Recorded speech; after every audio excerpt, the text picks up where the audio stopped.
مشت زنی کے جسمانی نقصان تو بہت زیادہ ہے، لیکن 6 ایسے بڑے نقصان ہیں جن کا مشت زنی کرنے والے کا ہر وقت سامنا کرنا پڑتا ہے۔ پہلا نقصان، مشت زنی کرنے والا انسان ہر وقت اپنے آپ کو تکا تکا محسوس کرتا ہے۔ ایسے لوگ ہر وقت لیٹے رہنے کو پسند کرتے ہیں اور کام کرنے کو دل نہیں چاہتا۔ انسان سست ہو کر ہر وقت پڑا رہتا ہے۔ دوسرا نقصان، وزن کم ہوتے ہوتے انسان ہڈیوں کا ڈھانچہ بن کر رہ جاتا ہے۔ جوانی میں بڑھاپے کی حالت ہو جاتی ہے۔ خون کی کمی کی وجہ سے کام کرتے وقت ہاتھ پاؤں کانپتے رہتے ہیں۔ کچھ دیر بیٹھ کر اٹھنے کے بعد آنکھوں کے سامنے اندھیرا سا نظر آتا ہے یا چکر آنا شروع ہو جاتے ہیں۔ مشت زنی سے ہاضمہ کمزور پڑ جاتا ہے یا قبض کی بیماری ہو جاتی ہے۔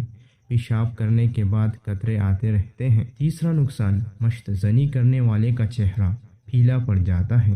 چہرے کی کشش ختم ہو جاتی ہے، قدرتی چمک اور چہرے سے نور ختم ہو جاتا ہے۔ آنکھوں کے گرد سیاہ حلقے بن جاتے ہیں۔ چوتھا نقصان، چلنے پھرنے یا کام کرنے سے دل کی دھڑکنیں تیز ہو جاتی ہیں اور غصہ بڑھ جاتا ہے۔ پانچواں نقصان، طالب علم کی تعلیم میں بہت رکاوٹ پیدا ہو جاتی ہے۔ سبق مشکل سے یاد ہوتا ہے اور بہت جلدی بھول جاتا ہے۔ ذہنی کام کرنے کو بالکل جی نہیں چاہتا۔ چھٹا نقصان، عضو مخصوص میں ٹیڑھا پن اور کمزوری آ جاتی ہے۔